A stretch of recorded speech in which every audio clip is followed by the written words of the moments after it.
لا الہ الا اللہ لا الہ الا اللہ توحید-sunnah.com لا الہ الا اس ویب سائٹ پر ملاحظہ فرمائیے ممتاز علماء کرام کی تقاریر، درس قرآن و حدیث، اسلامی کتب کا وسیع ذخیرہ، فرقے باطلہ سے مناظرے اور بہت کچھ۔ الا اللہ لا الہ الا اللہ۔ الحمد لله نحمده ونستعينه ونستغفره ونؤمن به ونتوكل عليه ونعوذ بالله من شرور أنفسنا ومن سيئات أعمالنا من يهده الله فلا مضل له ومن يضلل فلا هادي له ونشهد أن لا إله إلا الله وحده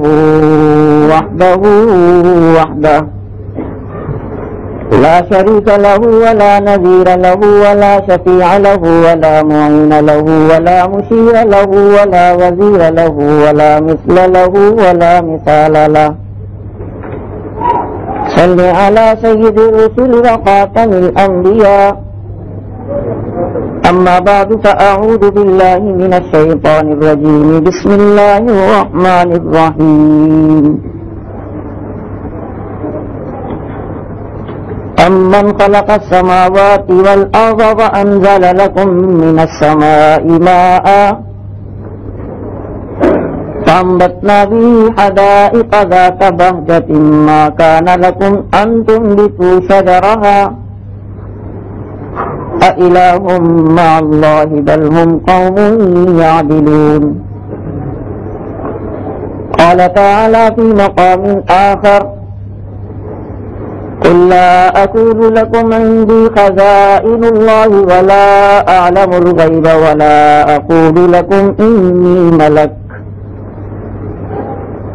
صدق الله مولانا العظيم وصدق رسوله النبي الكريم ونحن على ذلك لمن الشاهدين والشاكرين والحمد لله رب العالمين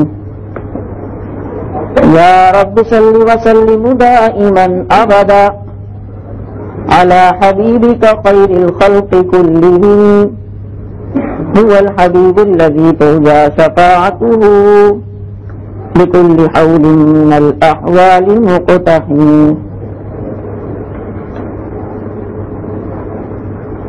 سلام اس پر کے جس کے گھر میں چاندی تھی نہ سونا تھا، سلام اس پر کے ٹوٹا گوریا جس کا بچھونا تھا، سلام اس پر کے اسرار محبت جس نے سمجھائے، سلام اس پر کے زخم کھا کے جس نے پھول برسائے، سلام اس پر جو امت کے لیے راتوں کو روتا تھا، سلام اس پر جو فرش خاک پہ جاڑے میں سوتا تھا، سلام اس پر کہ جس نے خون کے پیاسوں کو قبائیں دی، سلام اس پر کہ جس نے گالیاں سن کر دعائیں دی۔ درود شریف پڑھ لیں۔ اللهم صل على محمد وعلى آل محمد كما صليت على إبراهيم وعلى آل إبراهيم إنك حميد مجيد، اللهم بارك على محمد وعلى آل محمد كما باركت على إبراهيم وعلى آل إبراهيم إنك حميد مجيد، اللهم صل على محمد في أول كلامنا، اللهم صل على محمد في أوسط كلامنا، اللهم صل على محمد في آخر كلامنا۔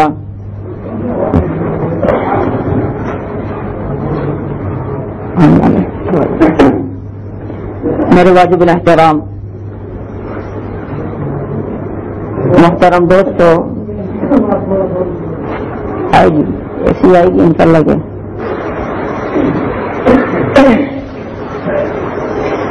میرے واجب الاحترام محترم دوستو اور معزز بزرگوں،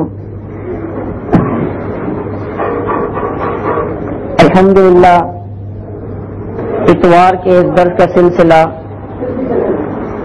جو عقائد باطلہ کے رد کے سلسلے میں شروع کیا گیا ہے،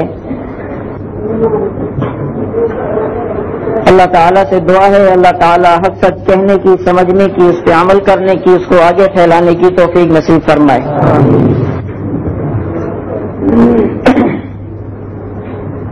کائنات کا پیدا کرنے والا تو صرف اور صرف ایک اللہ ہے،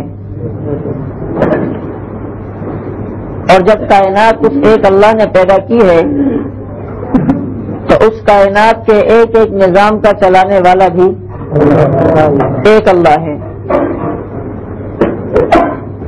انسان کے اوپر جو حالات آتے ہیں خوشی کے غمی کے، سکھ کے، چین کے، پریشانی کے، یہ سب حالات بھی لانے والا ایک اللہ ہے، اور پوری دنیا یہ زمین و آسمان کا پیدا کرنے والا یہ بھی ایک اللہ ہے۔ آسمان سے بارش کون برساتا ہے، دھوپ کون نکالتا ہے، رات کون لاتا ہے، سبزہ کون اگاتا ہے، یہ موسم کون بدلتا ہے، سردی کون لاتا ہے، گرمی کون لاتا ہے، صرف اور صرف ایک اللہ۔ اب یہ بات یاد رکھیں کہ اس عقیدے کے اندر حضور اکرم فخر دو عالم سید الانبیاء والاولیاء محبوب کبریا احمد مصطفیٰ شمس الضحیٰ بدر الدجا خیر الورا جناب محمد مصطفیٰ صلی اللہ تعالی علیہ وسلم کی ٹکر میں آنے والا کوئی بھی انسان جو تھا سب کا یہی عقیدہ تھا، سب کا۔ نبی کے مقابلے میں آنے والے چاہے عیسائی ہوں کہ یہودی یا مشرکین ہوں کہ منافقین، سب کا یہ عقیدہ تھا کہ پوری کائنات بنانے والا وہ صرف اور صرف ایک اللہ ہے۔ آسمان کس نے بنائے، زمین کس نے بنائے، بارش کون برساتا ہے، سبزہ کون اگاتا ہے، زندے سے مردہ کون پیدا کرتا ہے، مردے سے زندہ کون پیدا کرتا ہے، کون کرتا ہے؟ اللہ۔ یہی عقیدہ ابو جہل کا بھی تھا، یہی عقیدہ عتبہ کا بھی تھا، یہی عقیدہ شیبہ کا بھی تھا، یہی عقیدہ ربیہ کا بھی تھا، یہی عقیدہ عتیبہ کا بھی تھا۔ بدر میں مسلمانوں کے خلاف آنے والے ہر مشرک کا یہی عقیدہ تھا۔ طائف میں جن لوگوں نے میرے نبی کو پتھر مارے ان کا بھی یہی عقیدہ تھا۔ نوح علیہ السلام کو جن لوگوں نے پتھر مارے ان کا بھی یہی عقیدہ تھا۔ زکریا علیہ السلام کو جنہوں نے آرے سے چیرا ان کا بھی یہی عقیدہ تھا۔ حنظلہ بن صفوان علیہ السلام کو زندہ کنویں کے اندر جنہوں نے پھینکا وہ ان کا بھی یہی عقیدہ تھا۔ اور اسی طریقے سے حضرت عیسیٰ علیہ السلام کے گھر کا محاصرہ کرنے والوں کا بھی یہی عقیدہ تھا۔ میرے نبی کو مکے کی گلیوں میں گھسیٹنے والوں کا بھی یہی عقیدہ تھا۔ نبی علیہ السلام کے گلے میں رسی ڈال کر کھینچنے والوں کا بھی یہی عقیدہ تھا۔ غرب کے مشرکین کا سب سے بڑا سردار جو ابو جہل کہلایا جاتا ہے اس کا بھی یہی عقیدہ تھا کہ آسمان کا پیدا کرنے والا کون، زمین کا پیدا کرنے والا کون، دھوپ لانے والا کون، سبزہ اگانے والا کون۔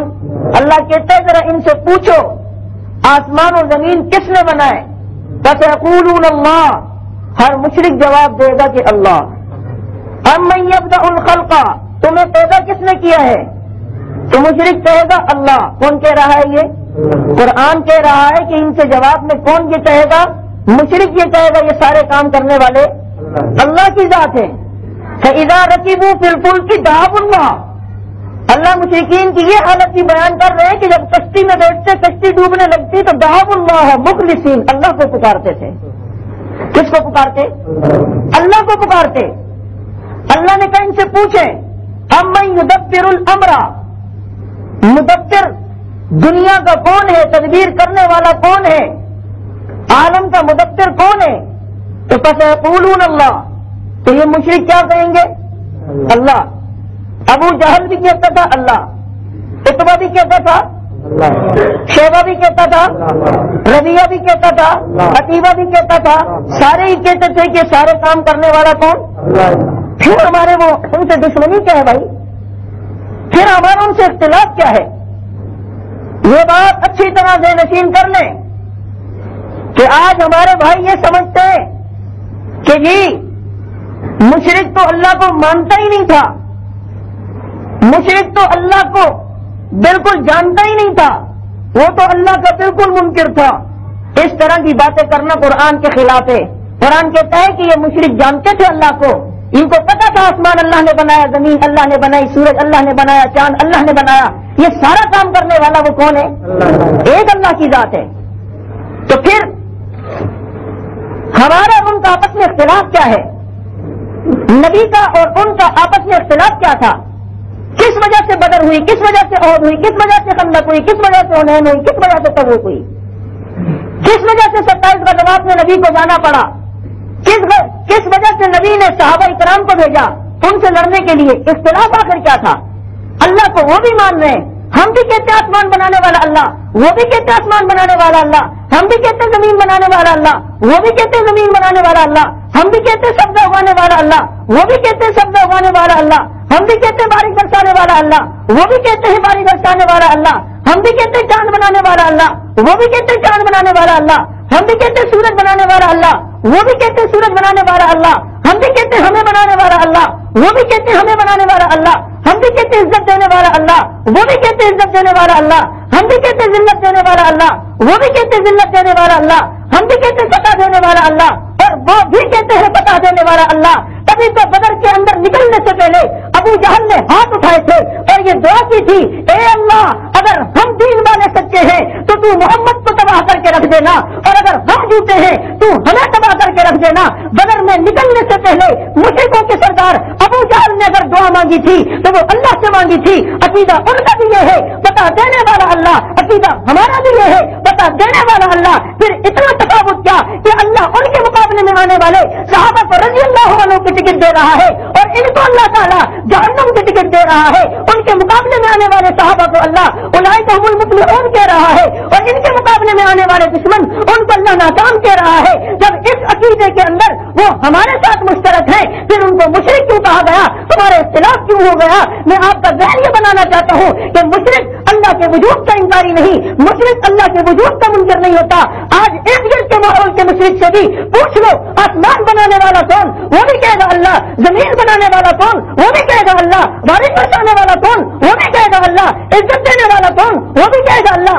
ذلت دینے والا کون؟ وہ بھی کہے گا اللہ. کائنات چلانے والا کون؟ وہ بھی کہے گا اللہ. کل کا مشرک بھی کہتا تھا، آج کا مشرک بھی کہتا ہے، لیکن کل کے مشرک نے بھی جو بات کی آج کا مشرک بھی وہی بات کرتا ہے. کہ اختلاف یہ ہے کہ اللہ کے نبی کے صحابہ یہ بات کہتے تھے، یہ سب کرنے والا ایک اللہ. مشرک آگے سے کہتا تھا اللہ بھی ہے، اللہ کے علاوہ اور بھی ہے، اللہ کا کوئی شریک نہیں، لیکن اللہ نے اپنے برگزیدہ لوگوں کو اپنا اختیار دیا ہوا ہے، اپنے معاملات میں شریک کیے ہوئے ہیں. اور تبھی تو مشرک جب بیت اللہ کا طواف کرتا تھا، ابو جہل طواف کرتا تھا، عتبہ طواف کرتا تھا، ہر مشرک جب طواف کرتا تھا اس کا تلبیہ یہ ہوتا تھا لبیک اللہم لبیک لبیک لا شریک. اور مشرک کہہ رہا ہے لبیک اللہم لبیک، اللہ ہم حاضر ہے، لبیک لا شریک، اللہ تیرا کوئی بھی شریک نہیں ہے.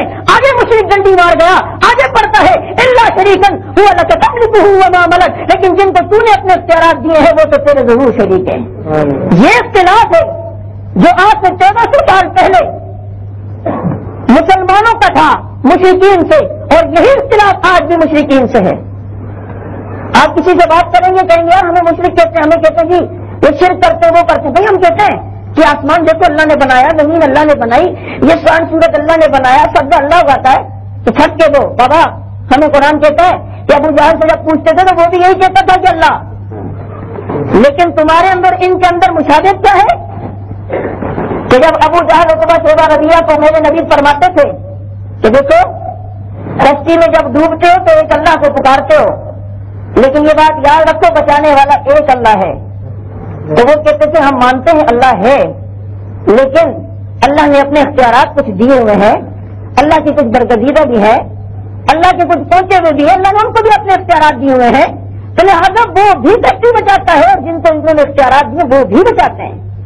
میرے نبی فرماتے تھے کہ دیکھو انسان کے اوپر پریشانی آتی ہے، پریشانی ہٹانے والا ایک اللہ ہے. کہتے تھے نہیں اللہ بھی ہے اور اللہ کے برگزیدہ بھی ہیں. یہ لات منات عزا یغوث یعوق نصر بد صدا یہ کہاں جائیں گے؟ یہ بھی ہیں ہمارے 360 ہیں، وہ بھی ہیں، اللہ بھی ہے اور مشرک بھی کی ڈنڈی مارتا تھا اور موحد ہی کی تلوار لگاتا تھا کہ موحد کہتا تھا اللہ ہی کرتے ہیں اور مشرک کیا کہتے تھے؟ اللہ۔ اور بھی جو ہوتا ہے وہ خطرناک ہے کہ نہیں؟ بھی کے اندر مطلب یہ ہوتا ہے کہ شریک ہے کوئی نا، ہاں آج بھی آپ کسی سے کہیں یار اللہ ہی مدد کرتا ہے، نہ جی اللہ کے کچھ پہنچے دے وہ بھی تو کر دیں نا، وہ بھی تو کرتے ہیں نا، اللہ بھی کرتا ہے لیکن اور بھی ہے۔ بھائی دیکھو پریشانی جب آئے نا ایک اللہ کو پکارا کرو، بھائی ہم مانتے ہیں اللہ کو لیکن اللہ نے اپنے اختیارات دیے ہیں، اللہ بھی ہماری مدد کرتا ہے، اللہ کے برگزیدہ ہیں وہ بھی مدد کرتے ہیں۔ تو جو عقیدہ آج سے 1400 سال پہلے نبی کے ٹکر میں آنے والوں کا تھا وہی عقیدہ آج علماء حقہ کی ٹکر میں آنے والوں کا ہے کہ نہیں؟ ہے کہ نہیں؟ ہے کہ نہیں؟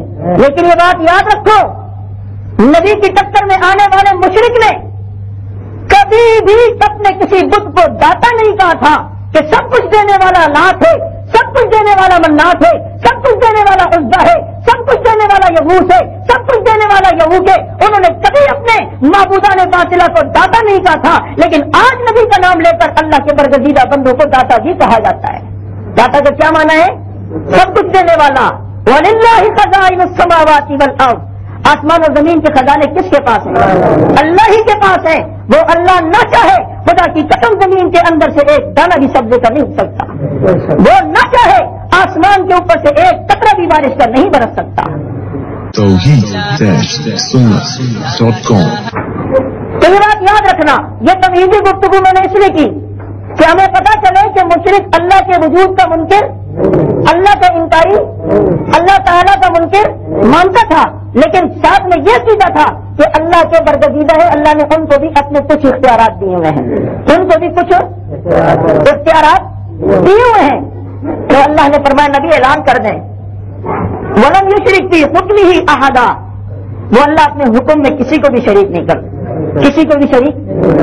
لیکن نبی کی ٹکر میں آنے والا وہ یہ کہتا تھا کہ اللہ نے کچھ اختیارات اپنے برگزیدہ بندوں کو دیے ہیں۔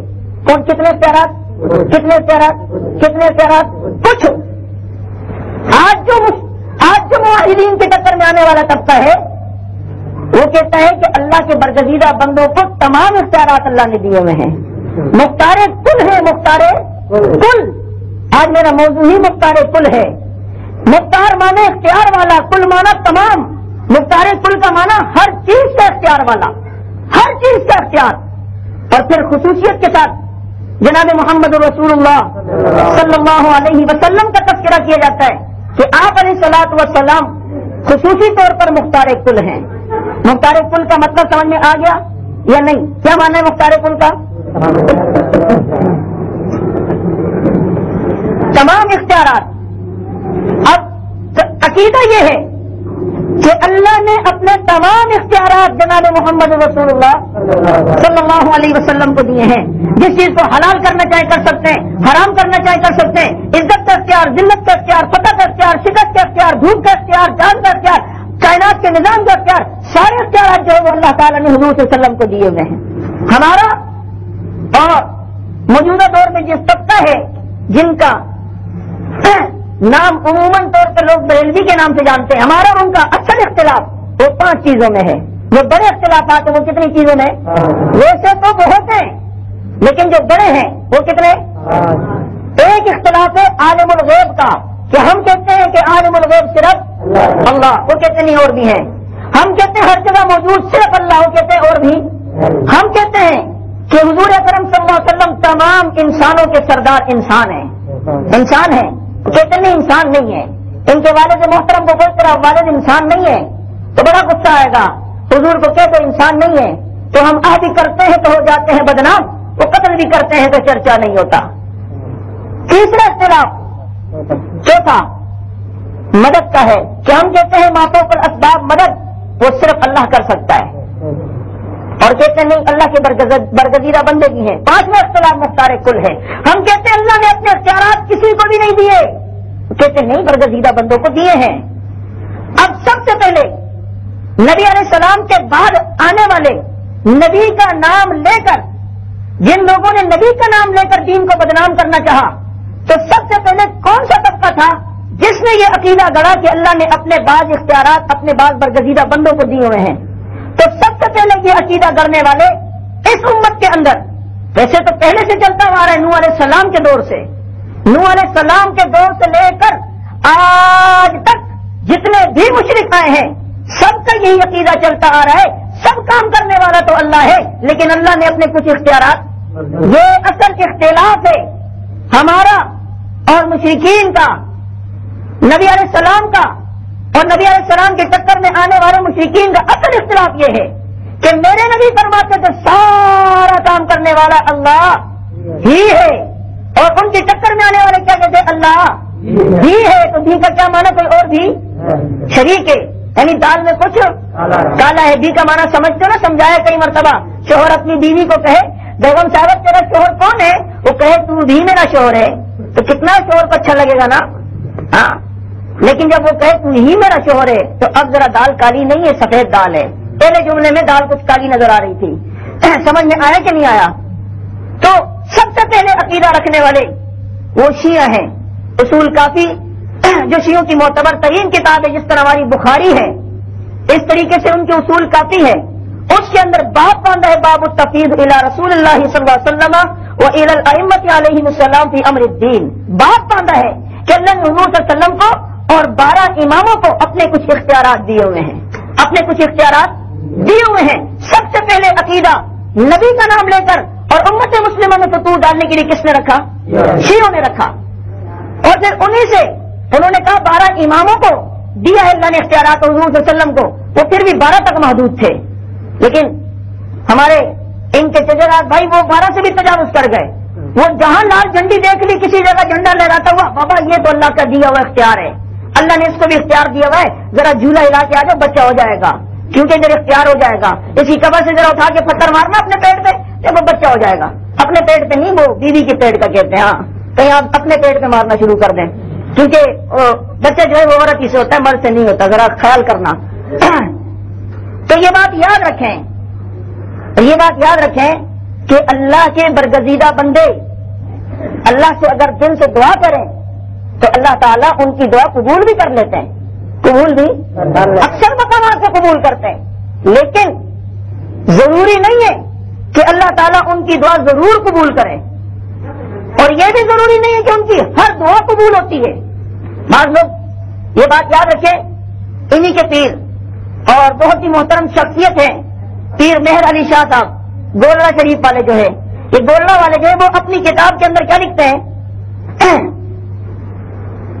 کہ اللہ تعالیٰ نے اپنے مقبولوں کو اتنی طاقت بخشی ہے کہ جس امر کی طرف دل سے متوجہ ہو جائیں اللہ تعالیٰ وہ کام کر دیتا ہے۔ دل سے متوجہ ہو کہ اللہ سے مانگے اللہ تعالیٰ وہ کام، لیکن یہ ٹھیک نہیں کہ جس وقت چاہے اور جو کچھ چاہے ہو جائے، یہ عقیدہ ٹھیک نہیں۔ کون کہہ رہے ہیں؟ پیر مہر علی شاہ۔ کون؟ پیر مہر علی شاہ صاحب۔ انہی کی مطلب کی کہہ رہا ہوں، بات ان کی ہے زباں میری، انہی کی محفل اجاڑ رہا ہوں، ہاتھ میں رہے لات ان کی۔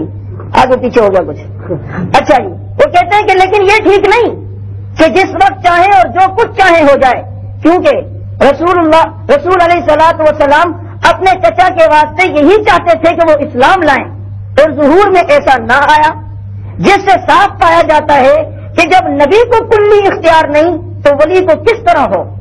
یہ تب ہو کہ نعوذ باللہ 2 مرتبہ نعوذ باللہ لکھا، یہ تب ہو یعنی ولی مختار کل تب ہو، وہ کہتے ہیں کہ نعوذ باللہ یہ تب ہو کہ اللہ تعالیٰ اپنے کسی نبی یا ولی کو سب اختیار دے دے اور آپ معطل ہو کر بیٹھ جائے، اور یہ عقیدہ اسلام کے خلاف ہے۔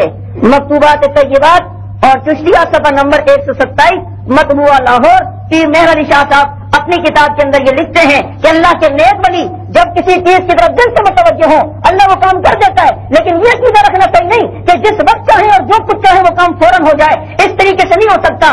یہ تو ہو سکتا ہے کہ اللہ کے ولی کسی طرف توجہ کرے اللہ فوراً وہ کام کر دے، لیکن یہ نہیں کہ ضروری ہو وہ کام۔ دیکھو میرے نبی ہیں، ابو ہریرہ روتے ہوئے آئے کہ اللہ کے نبی میری والدہ مسلمان نہیں ہے، مارتی ہے مجھے، تو دعا کریں اللہ تعالیٰ ان کو ہدایت دے. نبی نے جیسے ہی ہاتھ اٹھائے ہیں ابو ہریرہ بھاگ کھڑے ہوئے. نبی نے فرمایا ہریرہ کہاں جا رہے ہو؟ ابو ہریرہ فرماتے ہیں آقا دیکھنا چاہتا ہوں. پہلے آپ کی دعا گھر سے پہنچتی ہے کہ ابو ہریرہ گھر پہ پہنچتا ہے. جب گھر پہ پہنچے ہیں دروازہ کھٹکھٹایا. والدہ نے کہا صبر کرو غسل کر رہی ہوں. غسل کر کے باہر آئی. کہا بیٹا مجھے اپنے نبی کا کلمہ پڑھا دو. دل سے توجہ کی. اللہ نے وہ دعا قبول کر لی. میرے نبی ہے مسلمان آئے اور آ کر کہنے لگے مسلمان آئے. اور جو نبی کے سامنے مسلمان آئے وہ کون ہوتے؟ صحابہ. اور صحابہ کے نقش قدم پر ہی چل کر ہدایت مل سکتی ہے. فَإِنْ بِمِثْلِ مَا آمَنْتُمْ بِهِ فَقَدِ اهْتَدَوْا. ایسا عقیدہ ہو ایسا ایمان ہو جس طرح صحابہ لاتے تھے تو تب کامیاب ہو جاؤ گے, تب ہدایت پاؤ گے. تو صحابہ کرام نبی کے پاس آئے. فرمایا آقا مدینے کے اندر قحط پڑ چکا ہے, فصلیں تباہ ہو رہی ہیں, بارش کا ایک قطرہ نہیں برس رہا. آپ دعا کریں کہ اللہ تعالیٰ بارش برسا دیں. فَادْعُوا اللَّهُ لَنَا. اللہ سے ہمارے لیے دعا کریں. نبی تو کیا فرمائے کس سے دعا کریں؟ سامنے ہے نبی. صحابہ کا یہ عقیدہ نہیں کہ نبی بارش برسانے کے مختار ہیں. یہ عقیدہ اگر کسی صحابی کو ہوتا فرما دیتے آقا آپ بارش برسا دیں. لیکن کیا کہا؟ فَادْعُوا اللَّهُ لَنَا. اللہ سے ہمارے لیے دعا کریں, اللہ سے دعا کریں. نبی نے ہاتھ اٹھائے, ابھی ہاتھ چہرے سے پھیرے بھی نہیں تھے.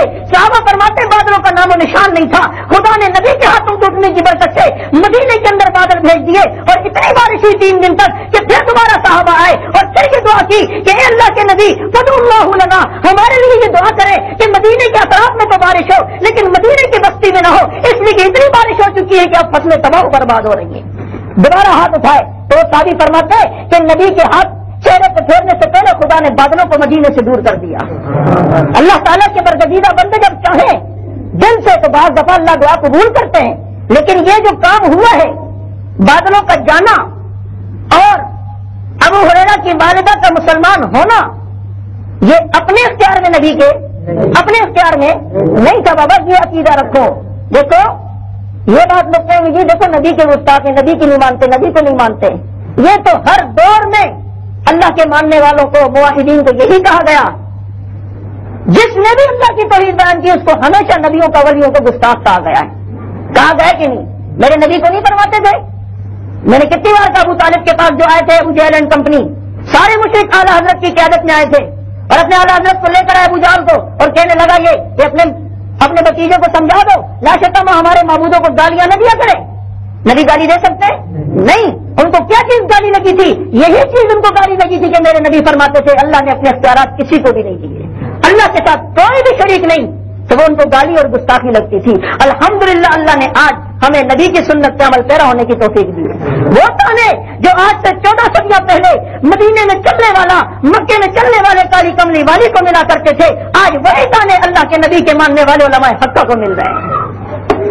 تو یہ بات یاد رکھیں. تو میں نے یہ بات کہی توحید-sunnat.com کہ اللہ تعالیٰ نے اپنے اختیارات میں کسی کو بھی شریک نہیں کیا. مختار کل صرف اور صرف کون؟ اللہ ہی کیا. دیکھو اختیار انسان اختیار کب دیتا ہے؟ کسی کو اختیار دینے کی وجوہات ہوتی ہیں. میں ایک ملک کا وزیر ہے مثال کے طور پہ, وہ اپنا اختیار کسی کو دیتا ہے. کب؟ وہ اگر بیمار ہو جائے تو جب بیمار ہو جاتا ہے تو وہ اپنے اختیارات دے دیتا ہے دوسروں کو کہ بھائی آپ ایسا کریں کہ میں ابھی فی الحال کام نہیں کر سکتا, تھکا ہوں, بیمار ہوں, ابھی فی الحال میری سیٹ آپ سنبھالو اور میرے مقام کے اوپر آپ آ جاؤ, میرے کام اب آپ کرو. تو اختیار کب دیا جاتا ہے؟ جب کوئی بیمار ہو جائے. تو اللہ بیمار ہوتا ہے کیا؟ بیمار ہوتا ہے؟ وہ جب بیمار نہیں ہوتا تو اس کو اختیار دینے کی ضرورت ہے؟ وہ تو بیمار کا ہو. نبی تو بیمار ہوتے ہیں تو بیمار بھی نہیں ہوتے کہ نہیں؟ بولو یہ بھی گستاخی ہے. ہاں کیونکہ ادھر تو تعصب کی پٹی میں ہر چیز گستاخی نظر آتی ہے نا. میں اکثر کہتا ہوں نا ادھر ہمارے ساتھی ہیں کہ اس نے کسی کو نماز پڑھو ہماری مرضی نہ جی تو میں نے امام گستاخ ہے, آپ تو روٹی کھانے آتے حضور کھانا کھاتے ہیں تمہارا امام بڑا گستاخ ہے. تو یہ بڑی یہ گستاخی ہے. اگر ہم نے گستاخی کی اور تم نے سنی, خدا کی قسم پیدا کرنے والے کی قسم تم سے بڑا کوئی گستاخ نہیں کہ حضور کی گستاخی ہوتے ہوئے دیکھ کر بھی تمہارا وجود زندہ اور ہمارا وجود زندہ ہے. دیکھ غازی علم الدین کو حضور کی گستاخی برداشت نہ کرتے ہوئے حضور کے گستاخ کو جہنم میں باطل کر دیا. اگر ہم نے گستاخی کی ہے تو سب سے بڑا حضور کا کوئی گستاخ نہیں کہ گستاخی کے باوجود آج تک ہمارے وجود کو باقی رکھا ہوا ہے. نہیں سمجھے بات تو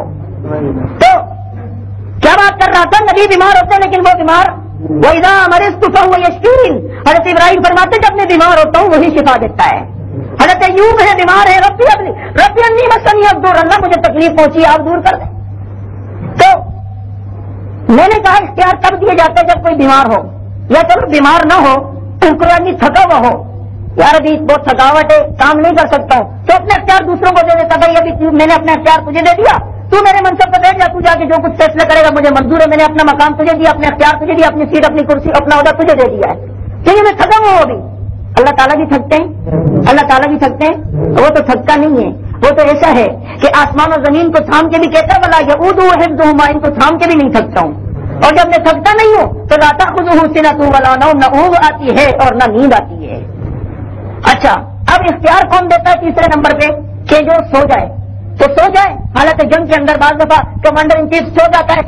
لا الہ الا اللہ لا الہ الا اللہ توحید-sunnah.com. الا اللہ لا الہ الا اس ویب سائٹ پر ملاحظہ فرمائیے ممتاز علماء کرام کی تقاریر، درس قرآن و حدیث، اسلامی کتب کا وسیع ذخیرہ، فرقے باطلہ سے مناظرے اور بہت کچھ. الا اللہ لا الہ الا اللہ. جب کوئی مرنے لگے اب اس کی موت کا وقت قریب ہے تو وہ اپنا نائب مقرر کرتا ہے، اپنا نائب مقرر کرتا ہے. بھائی تم میرے نائب ہو، تم میرے بدلے یہ کام کر لینا. اللہ تعالیٰ بھی مرتے ہیں؟ اللہ تعالیٰ کا بھی انتقال ہوتا ہے؟ نہیں. اللہ تعالیٰ تو کل من علیہا فان ویبقی وجہ ربک ذو الجلال والاکرام. پوری دنیا تباہ ہو جائے گی لیکن رب کا چہرہ باقی رہے گا، لیکن رب کا چہرہ باقی رہے گا. اور اسی طریقے سے توجہ دی. اور اختیار کب دیا جاتا ہے؟ جب ایک انسان بعض دفعہ اپنے علاقے میں کسی کام کے اندر مشغول ہوتا ہے تو وہ کسی جگہ پر کوئی معاملہ پیش آ جائے تو وہاں نہیں جا سکتا کیونکہ اپنے علاقے میں کام ہے. تو اپنا اختیار ایس ایچ او صاحب مثال کے طور پہ ایس ایچ او صاحب کا بڑا علاقہ لگتا ہے، وہ اس علاقے کو سنبھالنے میں لگے ہوئے ہیں، دوسرے علاقے میں نہیں جا سکتے. تو اپنا نائب اپنا جناب علی اور نائب دیتے ہیں، نائب بناتے ہیں اور کہتے تم فلاں جگہ چلے جاؤ اور میرے اپنے اختیارات تمہیں دیے تم استعمال کر لو، اس لیے میں بھی یہاں وہاں نہیں جا سکتا. ایک وقت میں دو جگہ نہیں جا سکتا. تو اللہ تعالیٰ بھی ایک وقت میں دو جگہ نہیں ہو سکتے کیا؟ بولو. وہ تو ما یکون من نجوا ثلاثۃ الا هو رابعهم، اللہ کہتا ہے تم تین باتیں کرتے ہو تو اللہ وہاں موجود ہوتا ہے. ولا خمسۃ الا هو سادسهم، تم پانچ باتیں کر رہے ہو تو چھٹا اللہ وہاں موجود ہوتا ہے. سمجھ میں آ گئی؟ تو اختیارات ان وجوہات کی بنا پر دیا جاتا ہے. ان میں سے کوئی وجہ بھی میرے اللہ کے اندر نہیں پائی جاتی. جب نہیں پائی جاتی تو اختیار دینا کوئی معنی بنتا ہے؟ اختیار دینے کی کوئی عقلی دلیل سمجھ میں آتی ہے؟ نہیں سمجھ میں آتی. اب یہ بات یاد رکھیں کہ جن کا یہ عقیدہ ہے کہ نبی مختار کل ہیں، ہر چیز کا اختیار ہے، تو ذرا طریقے سے سمجھائے. ہاں، اور مختار کل کی ذرا تعریف کر کے بتا دیا کریں ان کو. ہاں، اور تعریف جب کریں گے نا تو انشاءاللہ پھر ہی سمجھ میں آ جائے گی بات.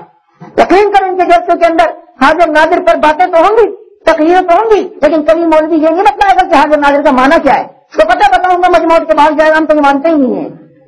کبھی مختار کل کی تعریف نہیں بتائیں گے کہ مختار کل کس کو کہتے ہیں. بس رہتا ہے مختار کل ہر چیز کا اختیار ہے، ہر چیز کا اختیار. تو کسی کو اگر یہ بات ہو آپ بٹھائیں، آپ یہ کہیں حضرت جان کی امان پاؤں تو بادشاہ سلامت آپ سے ایک بات کر سکتا ہوں، تھوڑا میٹھا ہاتھ پھیر دو. وہ کہیں گے فرمائیے. تو آپ کہیں حضرت یہ بتلائیں کیا نبی کو اللہ نے ہدایت دینے کا اختیار دیا ہوا تھا کہ نبی جس کو چاہے ہدایت دے دیں اور جس کو چاہے نہ دیں؟ تو کھائیں بائیں چائیں کھائیں، سمجھ میں نہیں آیا. تو اگر وہ یہ کہہ دے یار اس چیز کا تو اختیار نہیں تھا تو کیا کہو گے پھر مختار کل؟ کیونکہ مختار کل کا معنی تو ہے ہر چیز کا اختیار. اور مختار کل کون ہے بابا؟ تو اس کے پاس ہدایت کا اختیار ہے کہ نہیں؟ تو کہو کیا ہدایت کا اختیار وہ کہے گا نہیں؟ کہو تو حضرت پھر مختار کل نہیں ہے نا. اگر وہ کہ تھا تو کہو پھر وہ منظر بھی دیکھ لو جب نبی کے پرورش کرنے والے چچا دنیا سے جا رہے ہیں، نبی آنسوؤں کی لڑیاں پہ ہو رہے ہیں، کہتے ہیں چچا کان میں کلمہ پڑھ لو، میں کسی کو بھی نہیں بتاؤں گا، میرے کان میں کلمہ پڑھ لو. تو نبی کے چچا ابو طالب کہنے لگے بھتیجے مجھے پتا ہے تیرا دین بالکل سچا ہے، لیکن تیرا دین قبول کرنے کے اندر آج یہ محسوس کر رہا ہوں کہ مجھے مکے کی عورتیں تانا دیں گی. بغیر کلمہ پڑھے دنیا سے چلے گئے، نبی علیہ السلام اتنا روئے کہ رب کو تسلی دینی پڑی کہ انک لا تہدی من احببت ولکن اللہ یہدی من یشاء. اے نبی ضروری نہیں کہ جس سے آپ محبت کریں اس کو ہدایت مل جائے. ولکن اللہ یہدی من یشاء, ہدایت اس کو ملے گی جس کو اللہ چاہے گا. ہدایت کا اختیار کس کے پاس ہے؟ وہ کہے ہدایت کا اختیار تھا تو ابو جہل عتبہ شیبہ ربیہ کو کیوں نہیں دی؟ بدر میں آنے والوں کو کیوں نہیں دی؟ ہر وقت آپ کیوں سے ہوتے تھے اللہم اہد ھذا القوم, اللہ اس قوم کو ہدایت دے دے, اللہ اس قوم کو ہدایت دے دے. کیا جس کے پاس سب چیزوں کا اختیار ہے اس کو خود بھی دوسروں سے مانگنے کی کوئی حاجت ہے؟ دوسرا سوال یہ کہ حضرت ذرا یہ بتلائیں, کیا حضور اکرم صلی اللہ علیہ وسلم کو دین کی کوئی بات چھپانے کا اختیار تھا کہ نبی علیہ السلام دین کی کوئی بات چھپا لیں؟ اگر وہ کہ نہیں یہ اختیار تو نہیں تھا تو کون مختار کل کا معنی تو ہر چیز کا اختیار. اگر وہ کہ ہاں نبی کی مرضی کی جس بات کو چاہے چھپا دیں, جس چیز کو چاہے چھپا دیں, نہ بتائے لوگوں کو, تو کہو یہی اعتراض تو میرے نبی تو مشرکین مکہ کرتے تھے کہ مشرک کہتے تھے یہ پورا دین بیان نہیں کرتا, اس کے اوپر جو دین آتا ہے آدھا دین بیان کرتا ہے. تو رب نے کہا وما هو علی الغیب بضنین, میرے محبوب جو باتیں میں ان کو بتلاتا ہوں ان کے بتانے کے اندر کوئی دخیلی نہیں کرتے, کوئی دخل نہیں کرتے. اور اس چیز کو چھپانے کا اختیار نبی کو نہیں تھا کہ قرآن کہتا ہے یا ایھا الرسول بلغ ما انزل الیک من ربک, اے نبی جو رب نے آپ کے اوپر اتارا ہے اس کو لوگوں تک پھیلاؤ. وان لم تفعل فما بلغت رسالتہ, اگر آپ نے دین کی بات کو چھپایا اور آگے نہ پھیلایا فما بلغت رسالتہ, آپ نے رسالت کا حق ادا نہیں کیا. تو کہو کہ نبی کو باتیں چھپانے کا اختیار یہ کہیں کیا نبی علیہ السلام کو نماز چھوڑنے کا اختیار تھا کہ نماز چھوڑ سکتے تھے؟ اگر وہ کہ نہیں اس کا کوئی اختیار نہیں تھا تو کون مختار ہے؟ اگر وہ کہ تھا تو کہو کس طرح تھا گستاخ, نبی تو تہجد کی نماز بھی نہیں چھوڑتے تھے. یا ایھا المزمل قم اللیل الا قلیلا, اللہ نے امر لایا ہے کہ آپ نماز پڑھیں, حکم دیا ہے کہ نماز نہیں چھوڑ سکتے, نماز آپ کو پڑھنی ہے. محبوب آپ کی امت تو دن میں پڑھے گی, آپ رات کو تہجد میں بھی ضرور اٹھیں گے. نبی کے اوپر تو اللہ نے تہجد بھی فرض کر دی تھی. آپ یہ کہیں کیا نبی کو یہ اختیار تھا کہ کسی صحابی کو اپنی مجلس سے اٹھانا چاہے اٹھا دیں, کسی کو بٹھانا چاہے بٹھا دیں؟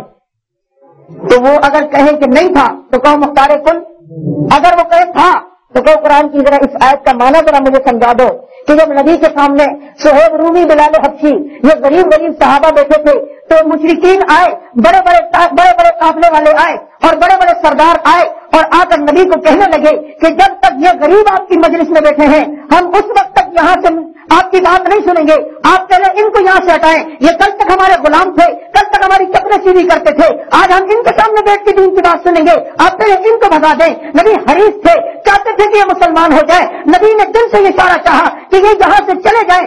ابھی نبی نے صحابہ کو اٹھایا بھی نہیں تھا.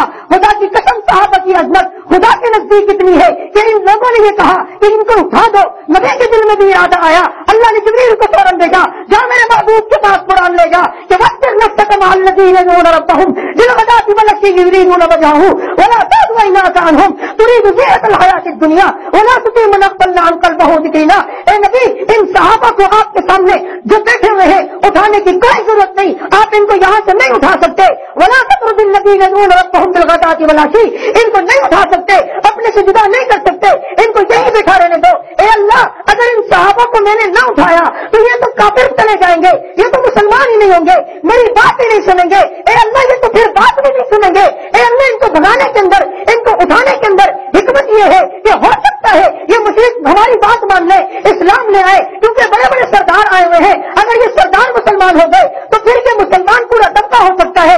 نبی کا کام بالکل صحیح تھا, لیکن صحابہ کی عظمت خدا کے نزدیک اتنی تھی کہ رب نے منع کر دیا, محبوب اٹھانے کی ضرورت نہیں. اور جہاں تک ان کے کفر اور اسلام کا مسئلہ ہے, ومن شاء فلیؤمن ومن شاء فلیکفر, جس کی مرضی ہے مسلمان ہوتا ہے, جس کی مرضی ہے کافر ہوتا ہے. ولا تطردوا, لیکن صحابہ کو اٹھانے کی کوئی ضرورت بھی نہیں ہے.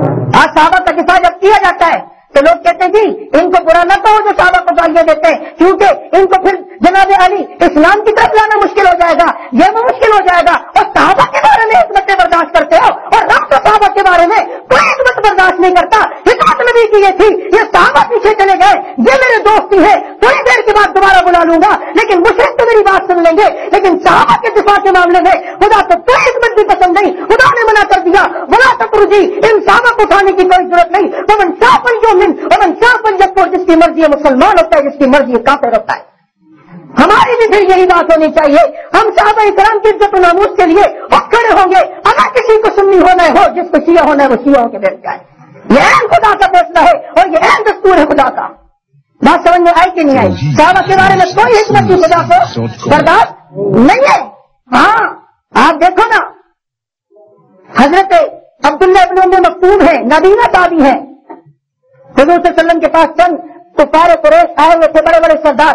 یہ نابینا ان کو نظر نہیں آتا تھا اور اسی حالت میں نبی کے پاس کمرے میں گھسائے اور یہ کچھ پوچھنے لگے، اللہ کے نبی مجھے یہ سوال بتا دیں گے سب. اب بھائی آپ کسی مہمان کے ساتھ باتیں کر رہے ہو اور آپ کا کوئی شاگرد آ جائے تو اس وقت اس طرح کی بات کرنے لگے تو غصہ آتا کہ نہیں آتا؟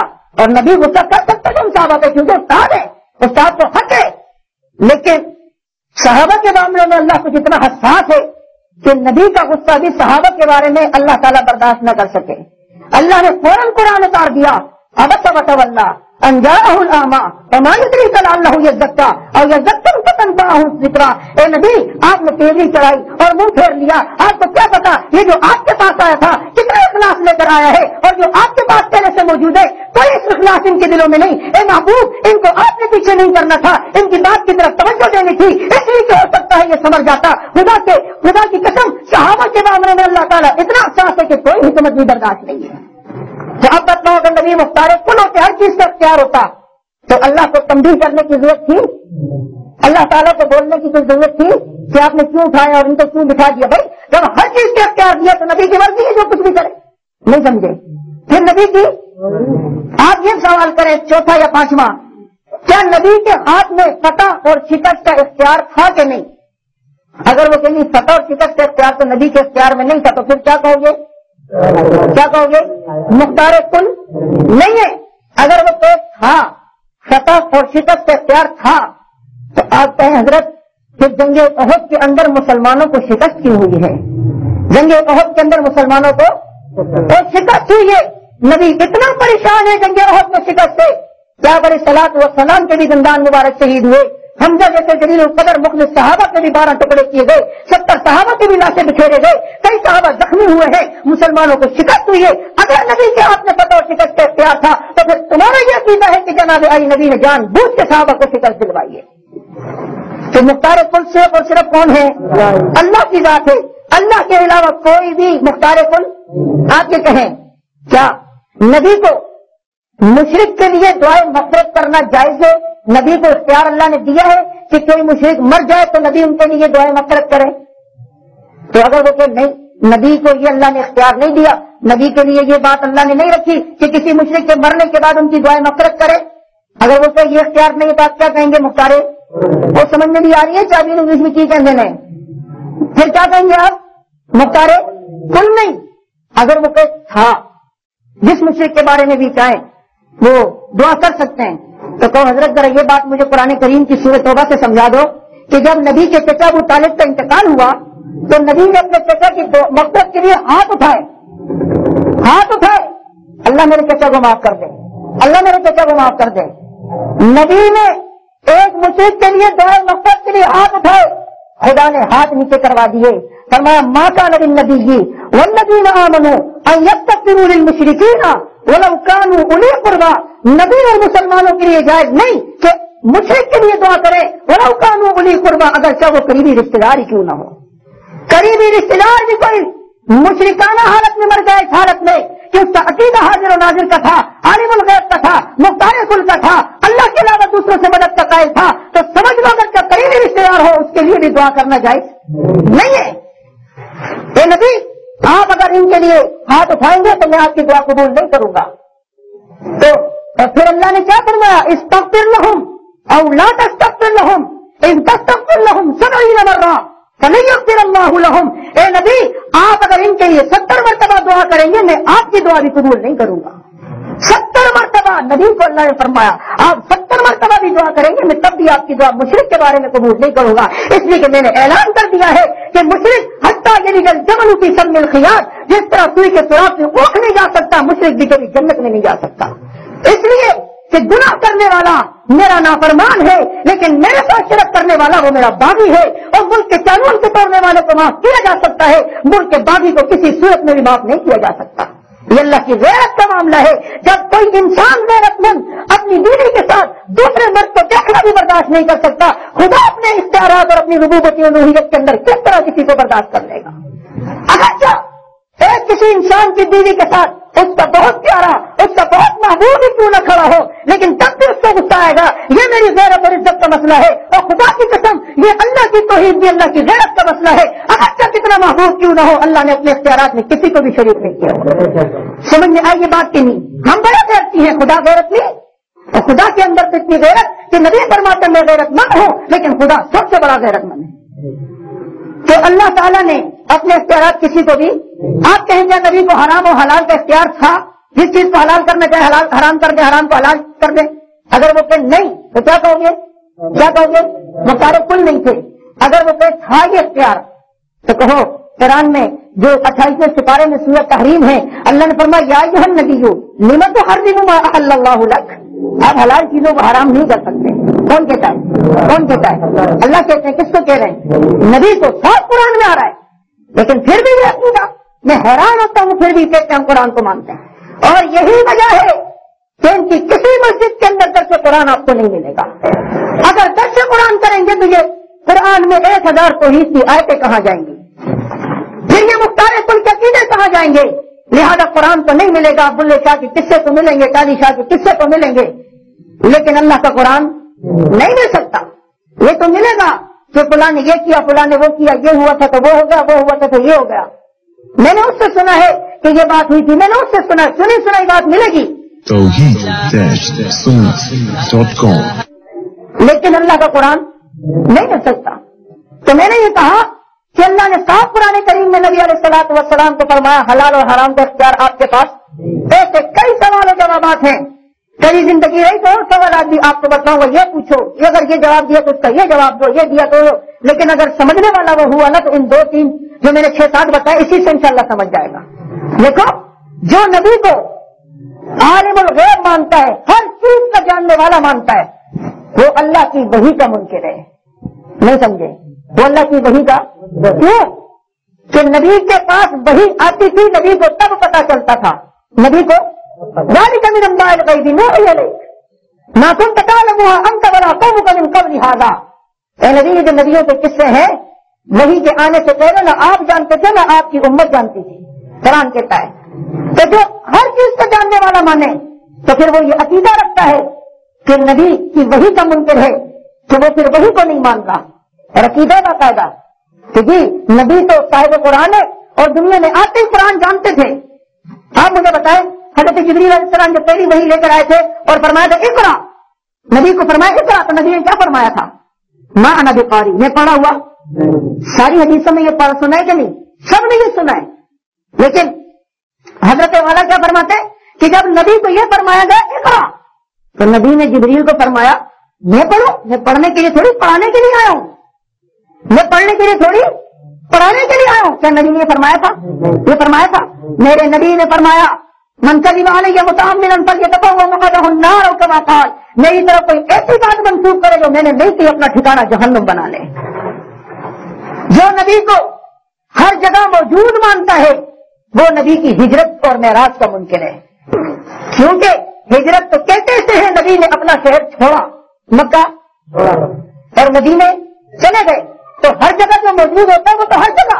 تو نبی تو اگر مکے میں تھے تو مدینے میں, مدینے میں تھے تو مکے میں, لیکن ان کا عقیدہ مکے میں بھی تھے, مدینے میں بھی تھے, طائف میں بھی تھے, ہر جگہ پہلے سے تھے. تو بتاؤ مکے سے مدینے جانے والا کون تھا؟ جب پہلے سے مدینے میں ہے, اور ہجرت تو کہتے شہر کو چھوڑنے کو ہے, ہجرت تو کہتے دیار کو چھوڑنے کو ہے, ہجرت تو کہتے اپنے گھروں کو چھوڑنے کو ہے. اب تیرا یہ عقیدہ ہے کہ نبی مدینے چلے گئے ہیں پھر بھی مکے میں موجود ہے, تو نبی کی ہجرت کا منکر ہوا کہ نہیں ہوا؟ نبی ہجرت کرتے ہوئے بیت اللہ کے قریب آ کے روتے ہیں اور فرمایا بیت اللہ مجھے دنیا میں سب سے زیادہ عزیز تو ہے, لیکن میری قوم مجھے تنگ نہ کرتی تو میں تجھ سے کبھی بھی جدا نہ ہوتا. حاضر و ناظر بھی کبھی کسی سے جدا ہوتا ہے؟ بولو نہیں. تو جو نبی کو حاضر و ناظر مانے وہ نبی کی معراج اور ہجرت کا منکر, اور جو نبی کو نور مانے اور انسان نہ مانے وہ نبی کی بیوی اور نبی کی اولاد کا منکر ہے. کیوں؟ بیوی اور اولاد انسان اور نبی کو انسان نہ مانو تو ایک جنس سے کوئی دوسری جنس پیدا ہو جائے, یہ عیب ہے کہ نہیں ہے؟ یہ عیب ہے کہ نہیں ہے؟ نبی تو انسان نہیں، تمہارا عقیدہ، اور نبی کی بیوی انسان اور نبی سے ہونے والی اولاد انسان، نبی انسان نہیں، ایک غیر جنس سے غیر جنس پیدا ہو جائے، ایک جنس سے غیر جنس پیدا ہو جائے تو یہ عیب ہے کہ نہیں؟ خلقت مبرأ من کل عیب، اللہ نے میرے محبوب کو ہر عیب سے پاک بنایا ہے، اور جو نبی کو مختار کل مانے وہ نبی کی شفاعت کا منکر ہے، وہ نبی کی شفاعت کہتے اس کو ہے کہ اپنے گناہگاروں کی سفارش کریں گے، اللہ تو میرے ان برگزیدہ ان یا اللہ گناہگار امتیوں کو تو جنت دے دے۔ شفاعت کو کہتے اس کو ہے کہ اللہ سے مانگیں گے، اپنا اختیار نہیں ہوگا، اپنا اختیار ہوتا تو سب کو جنت میں لے جاتے۔ 7 دن تک نبی سجدے میں روئیں گے اللہ کے سامنے سجدے میں، توحید-سنت.com۔ پھر اللہ 7ویں دن کہے گا ارفع رأسک فاسأل توتا، نبی آپ سر اٹھائیے، جو مانگے دیں گے، جو مانگیں، جو یعنی نبی مانگنا ہے آپ کا منصب، توتا دینا میرا منصب ہے، مانگنا آپ کا منصب، دینا میرا منصب۔ آپ سے زیادہ بہتر مانگنے والا میرے نزدیک کوئی نہیں، مجھ سے بہتر دینے والا کوئی نہیں۔ کائنات میں اگر سب سے بہتر منگتا، سب سے بہتر مانگنے والا اللہ سے جو ہے وہ جناب محمد رسول اللہ صلی اللہ علیہ وسلم کی ذات ہے۔ صحیح کہہ رہا ہوں غلط کہہ رہا ہوں؟ تو نبی قیامت کے دن شفاعت کرائیں گے اپنے اختیار سے نہیں۔ نبی نے اپنی بیٹی حضرت فاطمہ کو صاف کہا تھا، سلیمی یا فاطمہ ما شئت من مالی ما شئت من مالی، فاطمہ میرے دنیا کے مال سے جتنا لینا چاہتی ہے لے لے، قیامت میں اگر اللہ نے تجھے بھی پکڑ لیا ما اغنی عنک من اللہ شیئا، میں اللہ سے تجھے بھی نہیں بچا سکتا، میں اللہ سے تجھے بھی نہیں بچا سکتا۔ نبی اعلان کرتے تھے، اور صفیہ نبی کی بھٹی، اور عائشہ نبی کی بیوی، اور فاطمہ نبی کی بیٹی، حسب نسب کے اوپر کبھی گمنڈ نہ کرنا، تیاری کر لو، اگر تم کو اللہ نے پکڑ لیا قیامت میں تم کبھی نہیں بچا سکتا۔ نبی کا کام صرف سفارش کرنا ہے، نبی کی بیٹیوں کی پکڑ نہیں ہے۔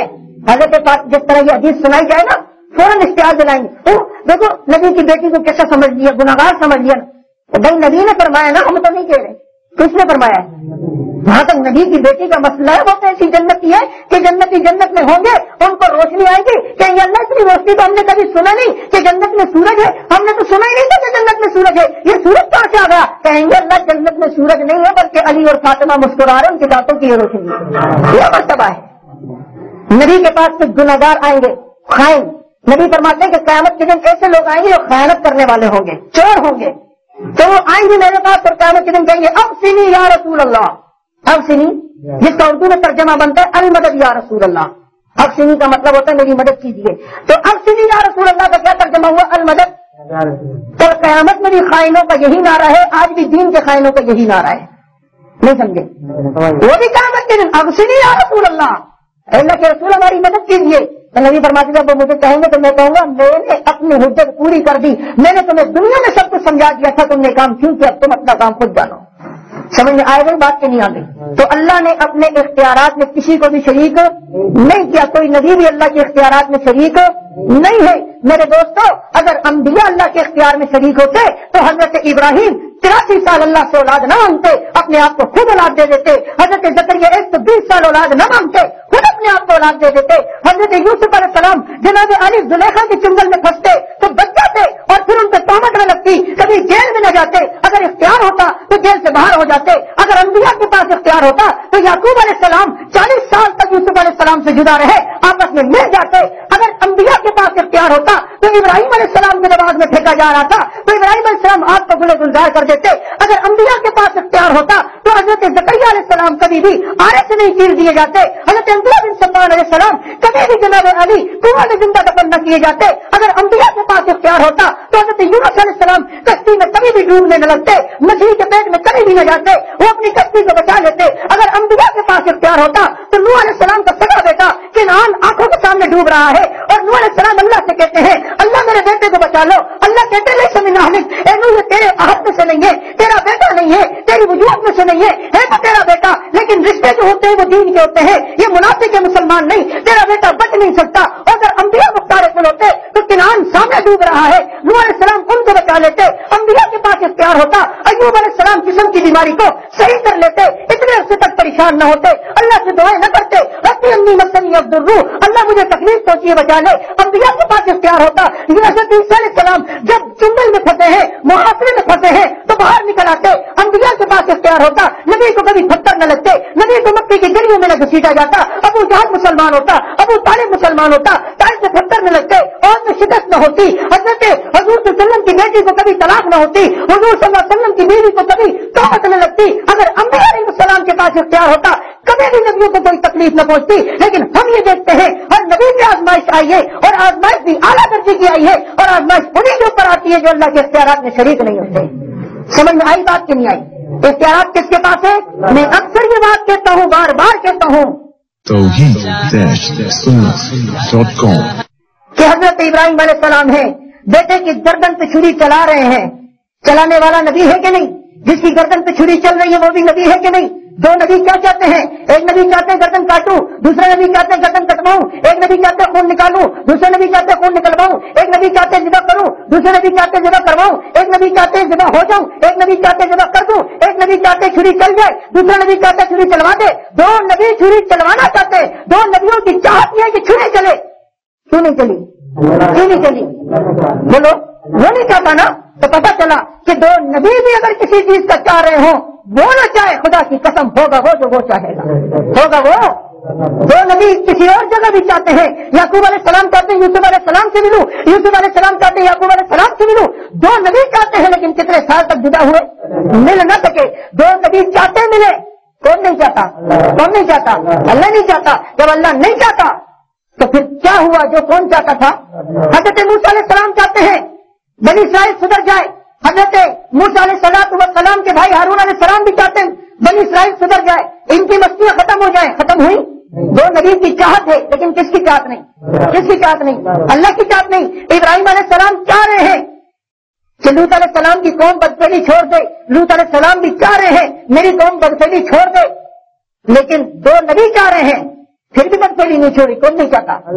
ہوتا وہی ہے جو اللہ چاہتا ہے. ولم یشرک فی حکمہ احدا, اللہ نے اپنے اختیارات میں کسی کو بھی شریک نہیں کیا. اسی مشن کو تمام نبیوں نے بیان کیا ہے کہ اللہ کے اختیارات میں اللہ کو کوئی شریک نہیں. اور توحید کی بات ہمیشہ کڑوی لگتی ہے. یہ بات یاد رکھنا, ہمیں کسی کی پرواہ نہیں کہ کسی کو بات کڑوی لگے کہ میٹھی لگے. توحید ہمیشہ کڑوی لگی ہے, کبھی تو پتھر مارے گئے انبیاء کو. توحید سے کڑوا مسئلہ کوئی مسئلہ بھی نہیں. اور اگر کسی کو سمجھ میں آ جائے تو اس سے لذیذ اور میٹھا مسئلہ بھی کوئی نہیں. جو بھی باتیں ہو رہی ہیں آپ کو مزہ آ رہا ہے کہ نہیں؟ لذت محسوس ہو رہی ہے کہ نہیں اللہ کی توحید سن کے؟ کسی دوسرے کو بٹھا کر لذت ہوگی محسوس نہیں ہوگی. توحید کا مسئلہ لگتا ہی کلمہ ہے, اور ہر ایک کو تانا ملا ہے.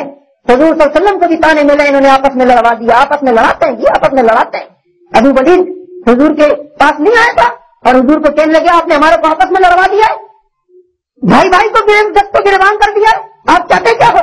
آپ چاہتے ہو لڑکی تو ہم آپ کو لڑکی دیتے ہیں, آپ مال چاہتے ہو مال دیتے ہیں, آپ بادشاہ چاہتے ہو میں طرح سے یہ بادشاہ دیتے ہیں. حضور صلی اللہ علیہ وسلم نے ان کے مطالبے کو قبول کیا, تانوں کو برداشت کیا کہ نہیں کیا؟ کسی نے متشدد کہا, کسی نے کیا کہا, کسی نے کیا کہا, ساحر اور مجنون, جادوگر اور پاگل بھی نعوذ باللہ کہا گیا ہے. لیکن نبی نے یہ تانے سن کے کام چھوڑا.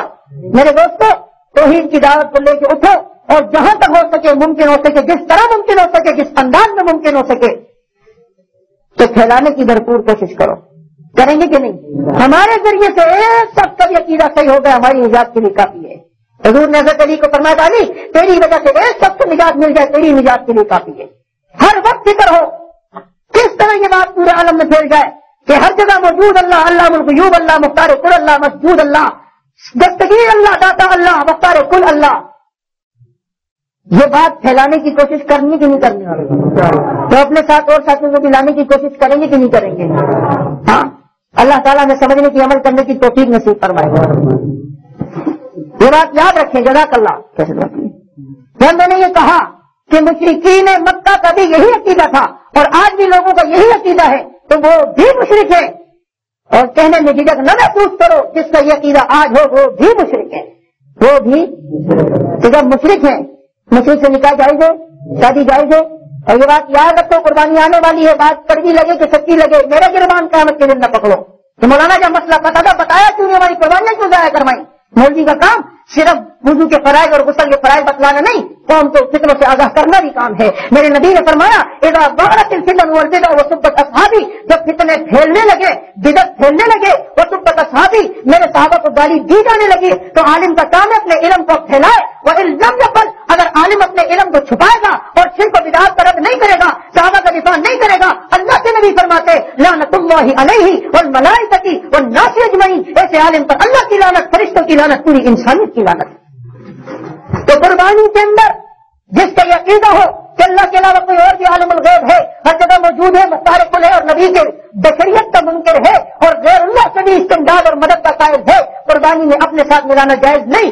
6 آدمی وہ واحد ہو، ایک ہی عقیدے والا شامل ہو جائے، 6 کی 6 کی قربانی نہیں ہوگی، 6 کی 6 کی قربانی ہوگی نہیں ہوگی۔ یہ بات یاد رکھنا کہ اس چیز کو اچھی طرح خیال رکھو کہ جس کا عقیدہ، میں عقیدے کی بات کر رہا ہوں، ہمارے بات ساتھی سمجھتے ہیں کہ بریلویوں کے ساتھ قربانی ہے، بھائی ہر بریلوی ایسا نہیں ہوتا، وہ صرف نام سنا ہے کہ بریلوی، لیکن اس کو جب یہ بات کرنا حاضر ناظر کا یہ مانا ہے نبی یہاں بھی موجود ہے، یہاں بھی، یہاں بھی، یہاں بھی، یہاں بھی، یہاں بھی، ہر جگہ موجود ہے، کیا بھائی تیرا یہ عقیدہ ہے؟ یقین کرو، آپ کبھی اس طرح سمجھاؤ نا، بھائی میرا تو یقین ہے نہیں، میں کہتا تو نبی ہر جگہ موجود ہے، حاضر ناظر ہے، لیکن مجھے کیا پتا ہر جگہ موجود تھے، یہ مانا ہے کہ نبی ابھی ہمارے ساتھ بھی بیٹھے ہیں، اس طرح سمجھاؤ، صرف بریلوی کی بات نہیں، جس کا یہ عقیدہ ہو، اگر کوئی کہ ہاں میرا عقیدہ ہے نبی یہاں بھی ہیں تو بس سمجھ لو گیا گزرا ہے۔ تو پھر سمجھ لو عقیدے میں فطور اب جائز، تو جس کے عقائد خراب ہو، شیعہ ہو، قادیانی، ان کے ساتھ قربانی کرنا جائز، اور قربانی والے کسائی بھی صحیح ہونا چاہیے، عیسائی نہ ہو کسائی ہو، کسائی ہو عیسائی نہ ہو، اور کسائی ہو نہیں نہ ہو، سمجھ میں آ گیا؟ وہ بجائے گردن کاٹنے کے بال کاٹنا شروع کر دے